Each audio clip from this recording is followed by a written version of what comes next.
Fin 2025, le trafic aérien mondial dépasse les niveaux d'avant Covid de 9%.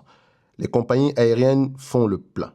Les avions tournent à 83, 84, parfois même 86% de taux de remplissage. Et les deux seuls fabricants d'avions commerciaux de grande taille, Boeing et Airbus, accumulent ensemble un carnet de commandes de 15 750 appareils. 10 à 12 ans de production assurée. Vu de loin, les deux entreprises semblent dans la même position. Elles partagent le même problème de riches, à savoir plus de demandes qu'elles ne peuvent en livrer. Maintenant, regardez le premier trimestre 2026. Boeing livre 143 appareils sur les 3 premiers mois. C'est 10% de plus qu'un an plus tôt. Et le 737 MAX tourne à peu près à 42 unités par mois et vient d'obtenir l'autorisation de monter à 47. Je dis bien obtenir l'autorisation, les termes sont très importants. Okay? La ligne 787, donc le modèle 787 ici, est stabilisé à 8 appareils par mois. Airbus livre 114 appareils sur la même période. C'est 16% de moins qu'un an plus tôt. Son bénéfice ajusté s'effondre de 52%. 16% en moins d'appareils livrés, 52% en moins par rapport aux bénéfices.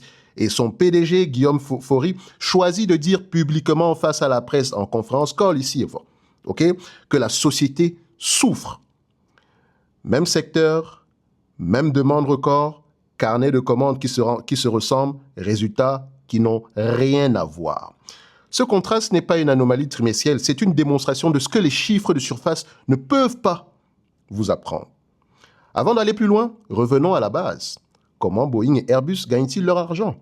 La réponse intuitive est en vendant des avions. C'est exact, mais c'est incomplet d'une façon qui change tout. Je m'explique. Un fabricant d'avions commerciaux ne vend pas des biens comme on vend des chaussures. Il signe des contrats de livraison des années, parfois des décennies à l'avance, à des prix convenus au moment de la commande. Quand une compagnie aérienne passe une commande aujourd'hui, l'avion qu'elle recevra dans 7 ans sera livré à un prix négocié aujourd'hui dans un contexte économique qui n'existera probablement plus. Ce modèle a une conséquence directe. Ce qui compte pour le fabricant, ce n'est pas d'avoir des commandes, c'est de les livrer. Et pas seulement de les livrer dans des conditions économiques qui permettent une marge. Un carnet de commandes est une promesse de revenus futurs, pas une garantie de profit. Je répète, un carnet de commandes est une promesse de revenus futurs et non une garantie de profit. Voilà la distinction que le chiffre de 15 750 appareils ne vous dit pas du tout. Donc un investisseur attentif voit quelque chose que l'investisseur de surface manque. Les deux fabricants n'opèrent pas sur les mêmes fondamentaux économiques, même s'ils fabriquent le même produit. Boeing et Airbus ont tous les deux une structure de coût principalement fixe. Leurs usines fonctionnent, leurs ingénieurs travaillent, leurs lignes d'assemblage consomment de l'énergie, des composants et des heures de main-d'œuvre, que les livraisons arrivent ou non. Okay? Ça reste fixe. Dans ce type de modèle, la cadence de livraison est le levier de marge central.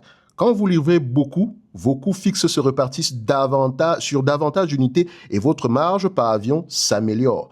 Quand vous livrez moins, les mêmes coûts fixes pèsent sur moins d'unités et les marges s'effondrent.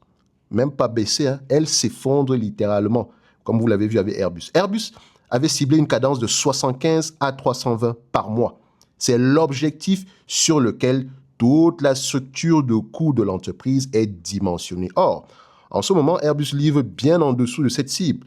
La raison n'est pas une erreur de fabrication, ni un problème de qualité interne. C'est une pénurie de moteurs. C'est ça le problème. Alors, Pratt & Whitney, qui fournit les moteurs équipant une grande partie des A320neo et A220, n'est pas en mesure de livrer suffisamment de propulseurs. Résultat, des avions arrivent en bout de chaîne chez Airbus sans moteur. Ils attendent. Donc, les coûts continuent de courir, les livraisons n'ont pas lieu et le bénéfice disparaît. Comme je l'ai dit ici, le plus important, c'est de livrer. OK?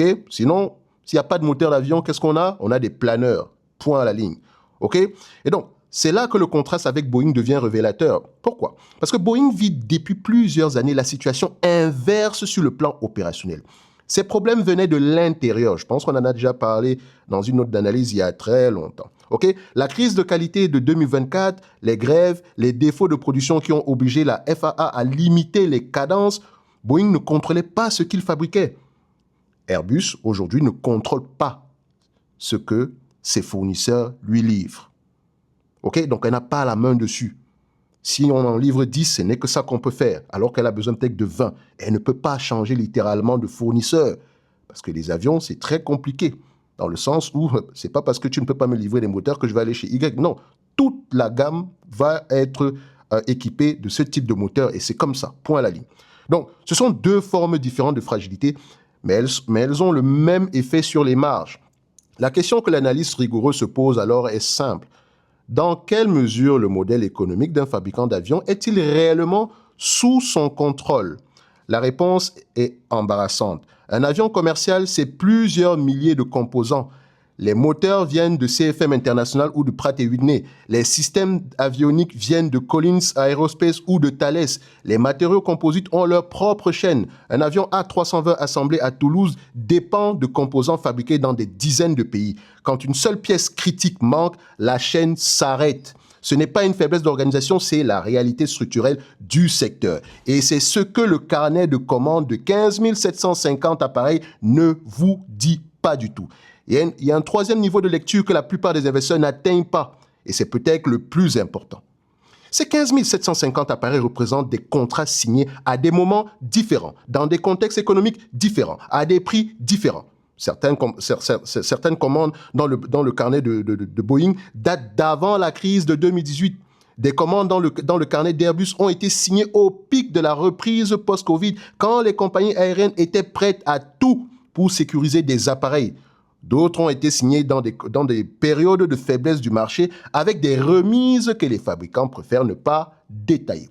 Un carnet de commandes en aéronautique commerciale est une somme de contrats à des prix très très différents. Sa valeur agrégée sur 10 ans dépend de ce que les coûts de production auront fait entre-temps. Si l'inflation des composants, de la main-d'œuvre et de l'énergie dépasse les clauses d'escalade contractuelle, parce qu'il y en a, attention, les livraisons futures peuvent être rentables sur le papier et dilutives dans la réalité ou bien en réalité. Donc, Boeing l'a douloureusement appris sur son programme 787 au début de la décennie. L'histoire est très importante. Des milliards de dollars de charges liées à des contrats signés à des prix trop bas et dont la production avait coûté bien plus cher que prévu. Bonsoir Alstom, ça vous rappelle quelque chose? On a encore le même problème de « ils ont un carnet de commandes plein ». Ça ne veut strictement rien dire du tout. OK? Ça ne veut pas dire qu'on va faire du profit. Point à la ligne. Donc, la prochaine fois qu'un chiffre de carnet de commandes sera présenté comme une preuve de solidité financière, la bonne question n'est pas combien d'appareils. OK? Elle est plutôt à quel prix? Dans quelles conditions de livraison? Avec quelle structure de coût? Et quelle part de ce carnet est réellement profitable? La leçon de Boeing et Airbus ici au premier trimestre 2026 n'est pas que l'un gagne et l'autre perd. Non, ce n'est pas ça. C'est que deux entreprises peuvent partager le même environnement de demande record et vivre des réalités économiques radicalement différentes. Parce que leurs fondamentaux économiques ne sont pas les mêmes. Et si vous regardez votre portefeuille en ce moment, la question à se poser n'est pas de savoir quelle entreprise affiche les carnets les plus remplis. C'est de savoir, pour chacune, comment elle transforme réellement ses commandes en valeur. Qui contrôle les variables clés de cette transformation? Ce terme est très important. Qui contrôle? Dans toute cette chaîne de valeur, en fait, qui a le pouvoir? Et quel est le vrai levier de marge dans leur modèle? Vous pensez que c'est Airbus ou Boeing? Peut-être c'est CFM, ou bien c'est Thales, ou c'est Pratt & Whitney, ou bien c'est Rolls-Royce. Qui contrôle? C'est ça qui est important. Donc, c'est précisément ce que le Prompt Premium Top Invest dénommé « Quels sont les fondamentaux économiques de cette entreprise ?» force à construire méthodiquement. Il décompose les vrais fondamentaux économiques d'une entreprise. La structure de ses coûts directs et indirects, la répartition entre ce qui est fixe et ce qui est variable, l'intensité capitalistique réelle, les contraintes qui pèsent sur l'exécution et les indicateurs opérationnels qui permettent de distinguer la bonne santé apparente de la bonne santé réelle.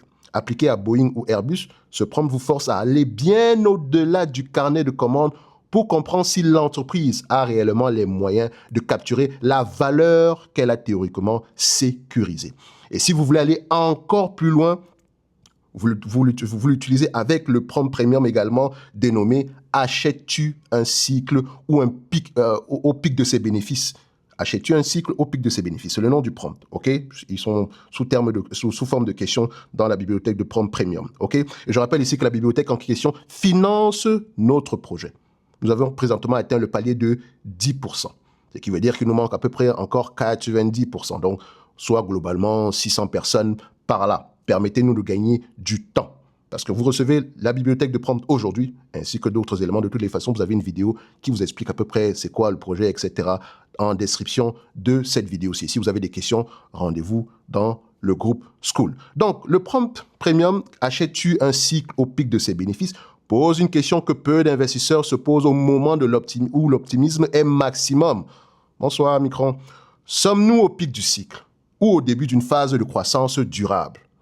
En aéronautique, les cycles existent également.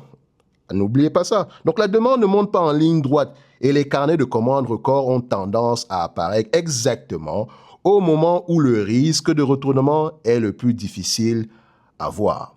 Un carnet de commandes vous dit où va la demande. Et ça, c'est ce qu'il faut retenir. Le carnet vous dit où va la demande. Il ne vous dit pas où va la valeur. Ce sont deux choses, deux concepts totalement différents. Et nous, ce qui nous intéresse, c'est où va la valeur. Un like, un abonnement, un commentaire, ça fait toujours plaisir. Merci, au revoir.